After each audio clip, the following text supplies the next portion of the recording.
Hi friends, இப்போ நீங்கள் பார்க்க போகிறது டஸ்ட் டீ. டஸ்ட்டு டீ அப்படின்னா என்ன அப்படின்னு ஒரு நியூ பிராண்ட் இருக்கா? இல்லைங்க. இந்த வீடியோவை பார்த்து தெரிஞ்சுக்கோங்க. பாருங்கள், என்னோடய ஃப்ரெண்டு ஆவாரம் பூ. நீங்கள் தமிழ் பாடலெல்லாம் படிச்சிருப்பீங்க. தமிழ் படிக்கிறவங்களுக்கு இதை பற்றி நல்லாவே தெரியும். ஆவாரம் பூத்திருக்க சாவாரை கண்டதுண்டோ அப்படின்னா என்னன்னு கேட்குறீங்களா? ஆவாரம் பூத்திருக்க உங்களுக்கே புரியும். சாவாரை கண்டதுண்டோ அதாவது எந்த ஊரில் எந்த இடத்துல ஆவாரம் பூத்திருக்கோ அந்த இடத்துல சாவுங்கிறதே வராது அப்படின்ட்டு நம்ம பெரியவங்க எழுதி வச்சுட்டு போயிருக்காங்க ஃப்ரெண்ட்ஸ். அப்போது இந்த பூவோட மகத்துவம் என்னவா இருக்கும், எப்படி இருக்கும் அப்படிங்கிறத நீங்களே யோசித்து பார்த்துக்கோங்க. நம்மளில் நிறைய பேருக்கு தெரியாது ஃப்ரெண்ட்ஸ். நம்மளில் நிறைய பேருக்கு தெரிஞ்சாலும் அதை யாரும் ஃபாலோ பண்ணுறதில்ல, அதை யாரும் கடைப்பிடிக்கிறதில்ல. இந்த ஆவாரம் பூவை அறுத்து எடுத்துகிட்டு வந்து கஷாயம் வச்சு குடிக்கிறதில்ல. ஏன்னா நம்மளோட ப்ராக்டிஸ் பழைய மாதிரி இல்லை. இப்போது எல்லாமே புது ப்ராக்டிஸாக மாறிடுச்சு. காலையில் 5 மணிக்கோ 6 மணிக்கோ இல்லை 7 மணிக்கோ எந்திரிச்சோமா, எந்திரிச்ச உடனே அடுப்பு கறியிலையோ இல்லை வேலங்குச்சிலையோ இல்லை 200 பல்ல விளக்காமல் பேஸ்ட்டுங்கிற பேரில் கெமிக்கலை எடுத்து வாயில் போட்டு விளக்குறோம் அப்படிங்கிற பேரில் கெமிக்கலை எடுத்து பாடிக்குள்ளே விட்டுட்டு, விஷத்தை வயிற்றுக்குள்ளே விட்டுட்டு தண்ணியை குடிச்சிட்டு கிளம்பி வெளியில் போயிடுறோம். வெளியில் போயிட்டு ஃபஸ்ட்டு டீ குடிக்கிறோம். டீங்கிற பேரில் நீங்கள் நிறைய டீ எல்லாம் வெளியில் குடிச்சிங்கன்னா பாருங்கள், சில பேர் நான் பிராண்டட் டீ குடிக்கிறேன் அப்படின்னு சொல்லுவாங்க. இந்த பிராண்டட் டீலேயே நீங்கள் அந்த டீ பேக்கெட் இருக்குது பாருங்கள், அந்த டப்பாவை நல்லா படித்து பாருங்கள்.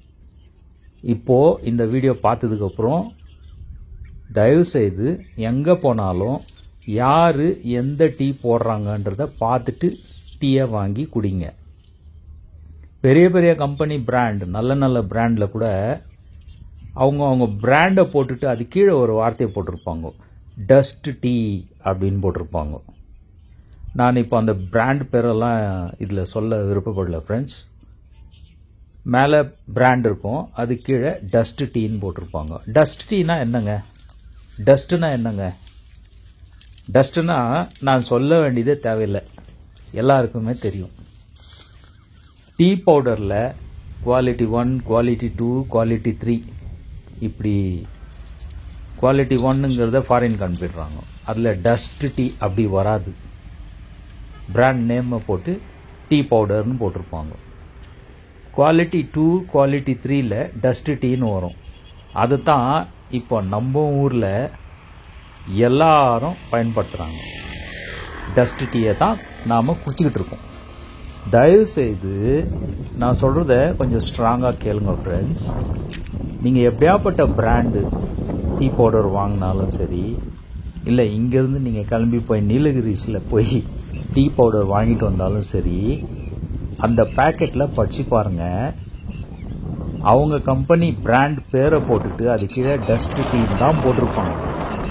ஓப்பனாகவே நமக்கு டஸ்ட் டீ சொல்லிட்டு தான் விற்கிறாங்க. அவங்கள நாம் தப்பு சொல்ல முடியாது, விற்கிறவங்கள நாம் தப்பு சொல்லக்கூடாது.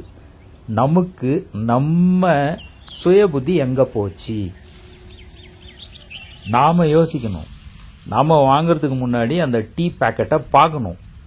நாம் அந்த டீ பேக்கெட்டில் படிக்கணும். படித்தா டஸ்ட் டீன்னு இருந்தாக்கா அதை நம்ம வாங்கக்கூடாது. ஏன் வாங்கக்கூடாது? டஸ்ட் டீயை நம்ம எதுக்கு குடிக்கணும்? டஸ்ட் டீயை குடித்தா நம்ம உடம்புக்கு தானே கெட்டது. டஸ்ட்டை தானே நாம் குடிக்கிறோம், பியூரிட்டியை குடிக்கிறது இல்லையே. அப்போ பியூரிட்டி எங்கே கிடைக்கும்? டீயில் எங்கே விவசாயம் பண்ணுறாங்களோ அங்கே தான் கிடைக்கும்.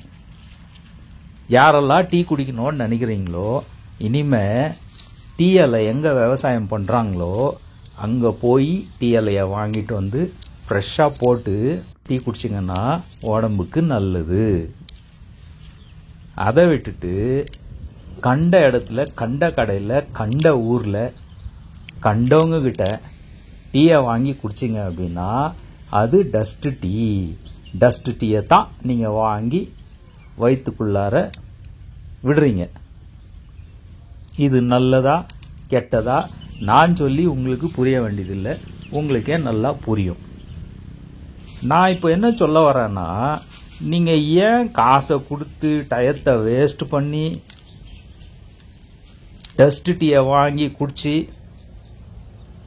உடம்பை கெடுத்துக்கிறீங்க? கெட்டு போன உடம்ப அட்லீஸ்ட் சரி பண்ணுங்க. கெட்டு போன உடம்பை சரி பண்ணுறதுக்கு தான் இந்த வீடியோவை போட்டிருக்கோம். எதையோ சாப்பிட்டு எதையோ குடிச்சு உடம்புல சுகரை வர வச்சுக்கிறீங்க. உடம்புல சுகர் வந்த உடனே டயபெட்டிஸுங்கிற பேரில் ரொம்ப கஷ்டப்படுறீங்க. அப்படி யாரெல்லாம் கஷ்டப்படுறீங்களோ அவங்க முதல்ல இந்த ஆவாரம் பூ எங்கே இருக்குன்னு தேடி அதை கண்டுபிடிச்சி தினம் காலையில் ஈவினிங் 2 வேளைக்கு ஒரு 4 பூவை போட்டு ஒரு கிளாஸ் தண்ணியை வச்சு நல்லா கொதிக்கட்டும். அந்த ஒரு கிளாஸ் அரை கிளாஸ் வத்துனதுக்கப்புறம் எடுத்து குடிங்க. குடிச்சிட்ட 1 மாதம் 2 மாதம் 3 மாதம் குடிங்க. உடம்பு சரியாயிடும். உடம்பு சரியானதுக்கப்புறம் எல்லாரோட பழக்கத்தை முதல்ல மாற்றுங்க. டெய்லி பிராக்டிஸ் அப்படிங்கிறது எல்லாருக்கும் ரொம்பவே முக்கியமானது. பழக்க வழக்கங்கிறது எல்லாருக்கும் ரொம்பவே முக்கியமான ஒரு விஷயம். எல்லாரோட பிராக்டிஸும் எல்லாரோட பழக்கமும் இப்போ மாறி கிடக்கு. இதை தயவு செய்து குடிங்க, உடம்புக்கு நல்லது. உடம்ப முதல்ல பாதுகாத்துக்கங்க. அப்படியே மறக்காம எங்க சேனலை சப்ஸ்கிரைப் பண்ணிக்கங்க. வணக்கம்.